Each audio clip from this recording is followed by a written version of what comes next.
जय श्री राम। तो आज की वीडियो में हम 2020 के सेट 2 के न्यूमेरिकल्स करेंगे, पर उससे पहले हम 2020 के सेट 1 का एकमात्र न्यूमेरिकल जो 2019 के सेट्स में नहीं था उसको करेंगे।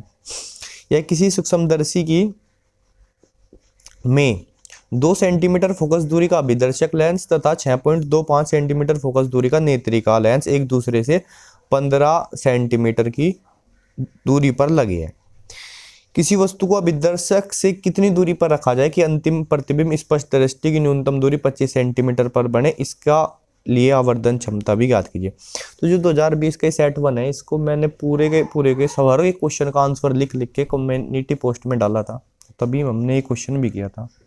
तो देखिए, जो नेत्रिका और अभिदर्शक के बीच की दूरी दी है वो होती है v0 प्लस यूई। यो जो ओ लगा है वी के नीचे, वी मतलब होता है प्रतिबिंब की दूरी और ओ मतलब जो अभिदर्शक, ओ मतलब ऑब्जेक्टिव मतलब अभिदर्शक, ठीक है। और ई मतलब आई पीस मतलब नेत्रिका। मतलब वी ओ है अभिदर्शक का प्रतिबिंब और यू है कि जो नेत्रिका के लिए वस्तु है, क्योंकि इसके द्वारा बनाया गया प्रतिबिंब ही इसके लिए वस्तु की दूरी होता है, ठीक है। और इन दोनों का ऐड करें तो इन दोनों के बीच की दूरी हमें दी है इसने 15 सेंटीमीटर। अभिदर्शक की फोकस दूरी 2 सेंटीमीटर है, नेत्रिका की 6.25, और जो है नेत्रिका प्रतिबिंब बनाएगा जो वी वो -25 सेंटीमीटर। मतलब स्पष्ट दृष्टि की न्यूनतम दूरी पे बढ़ना है ना अंतिम प्रतिबिंब, इसलिए -25 सेंटीमीटर। और यू नोट ये मैं बताना है कि यानी अभिदर्शक से वस्तु हम कहाँ पर रखें। तो नेत्रिका के लिए फॉर्मूला होगा 1/FE बराबर 1/VE माइनस 1/UE। लेंस वाला फॉर्मूला बस वही। तो जो इसकी फोकस दूरी है 6.25, इसको मैं लिख सकता हूँ 1/6.25 को 4/25, ये लिखा है और कुछ नहीं करा, ठीक है। जो है प्रतिबिंब ये एंड में बनाएगा डी पर, स्पष्ट दृष्टि की न्यूनतम दूरी पर, तो वो रख दी। और यूई इसके लिए वस्तु कहाँ होगी, तो ये सब थोड़ा सा इसको इधर ले गए ऐड में, तो इसकी वैल्यू आ गई -5 सेंटीमीटर यूई की वैल्यू। हमें पता है वी यू नोट की और यूई की वैल्यू। और जब इनके बीच की दूरी लेनी है ना, तो मैं माइनस प्लस नहीं देखना, मतलब ये 5 सेंटीमीटर है तो ये 10 सेंटीमीटर आएगा, सीधी सीधी बात है, ठीक है। माइनस तो हम दिशा देखते हैं बस। तो जो वी नोट है वह 10 सेंटीमीटर, मतलब अभिदर्शक वस्तु कितनी दूरी पे बनाएगा, 10 सेंटीमीटर की दूरी पर। प्रतिबिंब वस्तु नहीं बनाएगा, प्रतिबिंब बनाएगा, ठीक है। वस्तु कितनी दूरी पर रखेगी उससे यू नोट ये निकालना है। तो अब अभिदर्शक के लिए यही लेंस वाला फॉर्मूला लगा देंगे, 1/F नोट बराबर 1/V note minus 1/U note.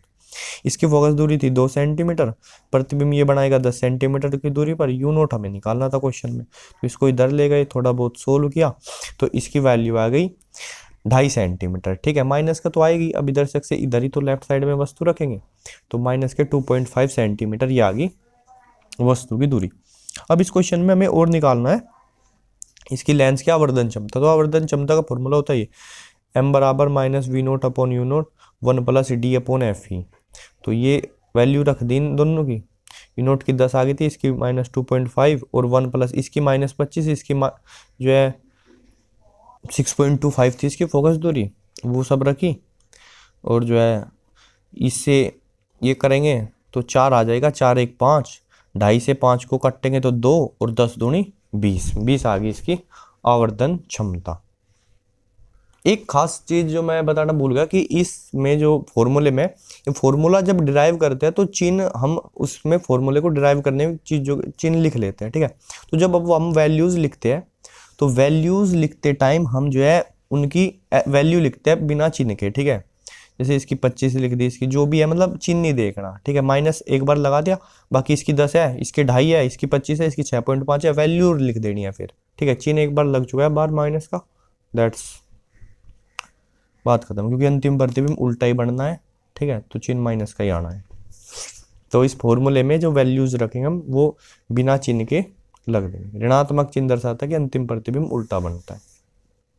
अगला क्वेश्चन है, किसी उत्तेजित हाइड्रोजन परमाणु में इलेक्ट्रॉन की ऊर्जा -3.4 इलेक्ट्रॉन वोल्ट है, इलेक्ट्रॉन का कोणीय संवेग ज्ञात कीजिए।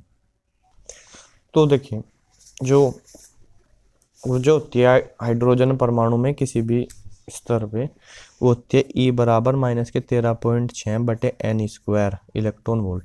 यहाँ पर जो है -3.4 इलेक्ट्रॉन वोल्ट दिया है, बराबर -13.6/n²। तो जो है कट के ये 4 आ जाएगा, n स्क्वायर इधर, n स्क्वायर बराबर 4, n बराबर 2। यानी इलेक्ट्रॉन जो है वो दूसरी कक्षा में है। दूसरी कक्षा में उसका कोणीय संवेग क्या हो जाएगा, NH बटा 2 पाई होता है कोणीय संवेग, तो n की वैल्यू 2 रख देंगे। h बटा 2 पाई इसकी वैल्यू याद रखनी है 1.055 इंटू 10 की पावर माइनस के 34 जूल सेकेंड।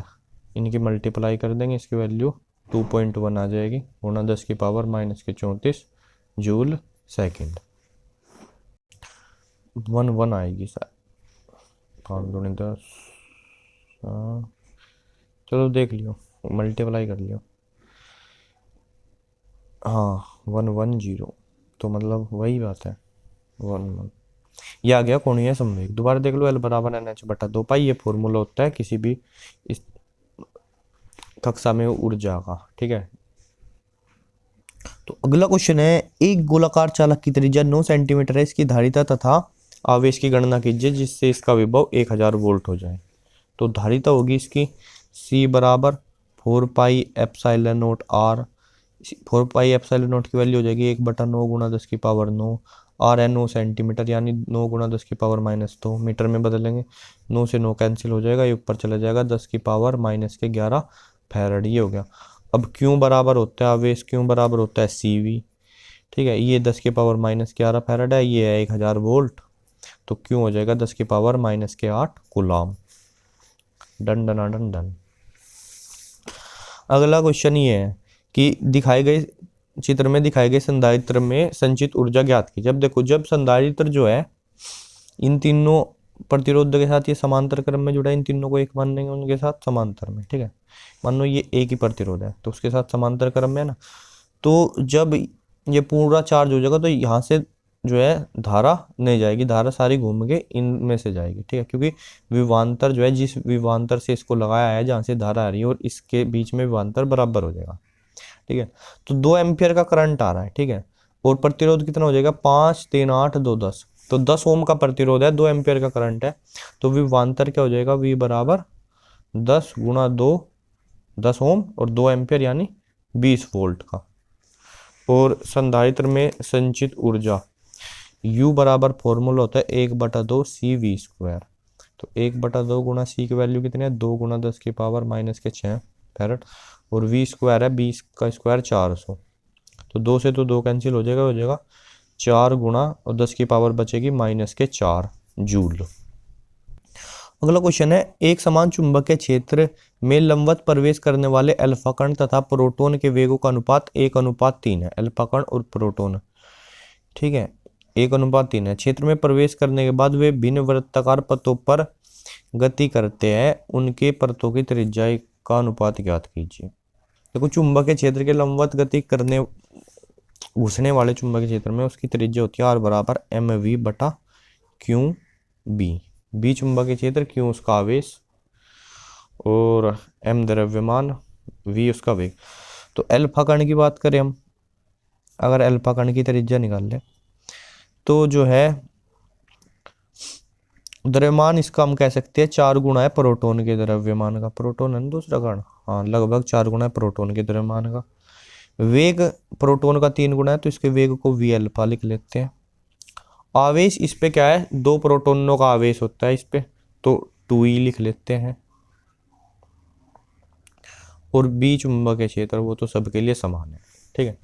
अब प्रोटॉन के लिए बात करें, R प्रोटॉन, तो द्रव्यमान तो प्रोटॉन का द्रव्यमान mp लिख देगा। वेग जो होगा इसका, वो इसका इसके वेग का 3 गुना हो जाएगा, अल्फा कण के वेग का।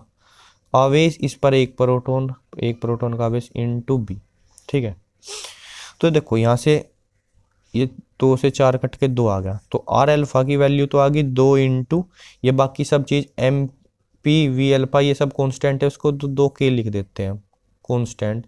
और R प्रोटॉन की त्रिज्या क्या है, 3 है, बाकी सेम चीज है इधर भी MP V अल्फा ई भी, उसको 3 लिख देते हैं। तो त्रिज्याओं का अनुपात क्या आ गया, R अल्फा बटा R प्रोटॉन क्या आ जाएगा, 2/3 आ जाएगा। यानी इनकी त्रिज्याओं में अनुपात क्या है, 2:3 है। देखो सवाल में कुछ नहीं, थोड़ी थोड़ी बेसिक बात पता होनी चाहिए और ये फॉर्मूला याद होना चाहिए, R बराबर mv बटा QB। बाकी कुछ नहीं है इसमें। अगला क्वेश्चन देखेंगे। एक 10 डायोप्टर तथा -5 डायोप्टर वाले दो लेंस, पतले लेंस संपर्क में रखे। इस संयुक्त लेंस से 30 सेंटीमीटर की दूरी पर 2 सेंटीमीटर लंबी वस्तु मुख्य अक्ष के लंबवत रखी है।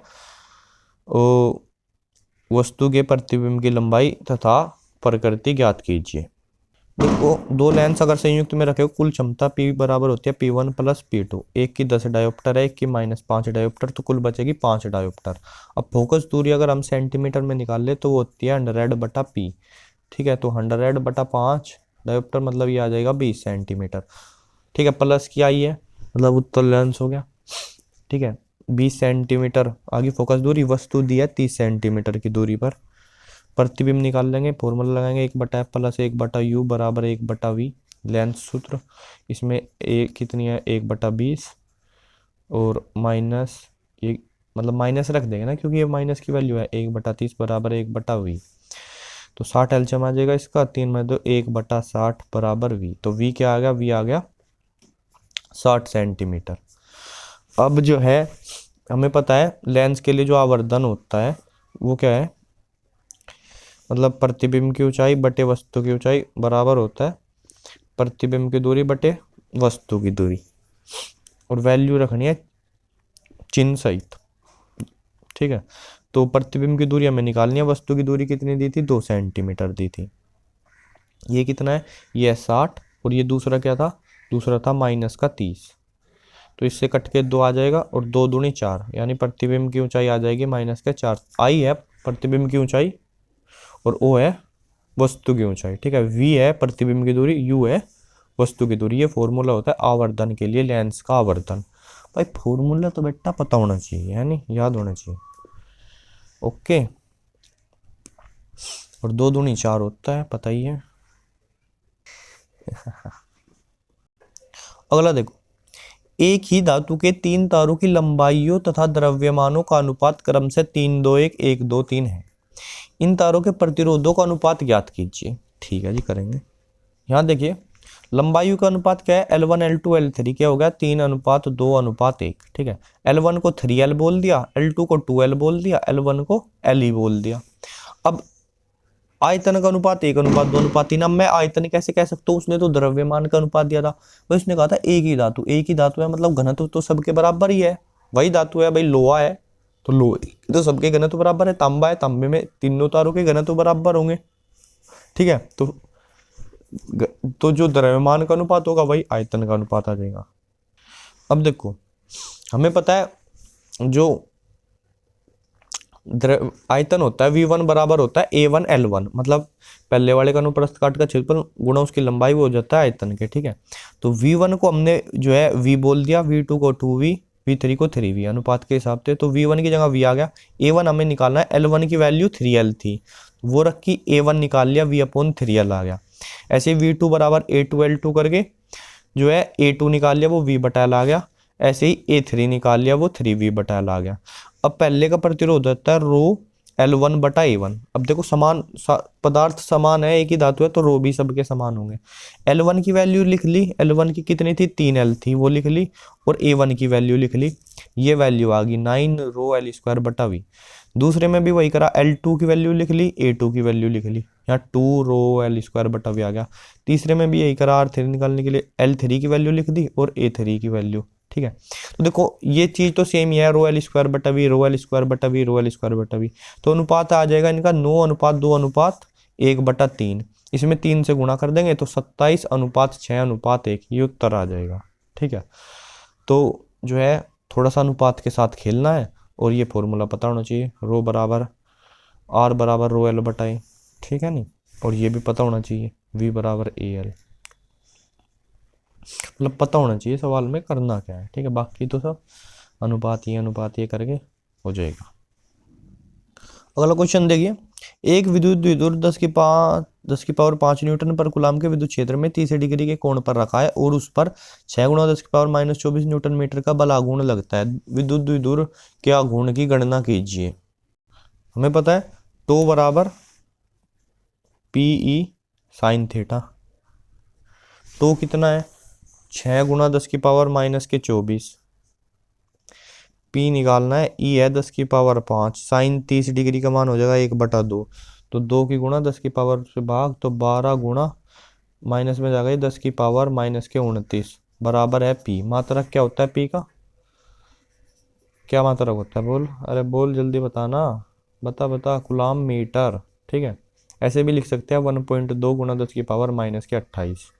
भाई एक पॉइंट इधर भेजा अभी, तो एक पावर प्लस क्या आएगी, वो -29 को -28 में बदल देगी, ये आ गया।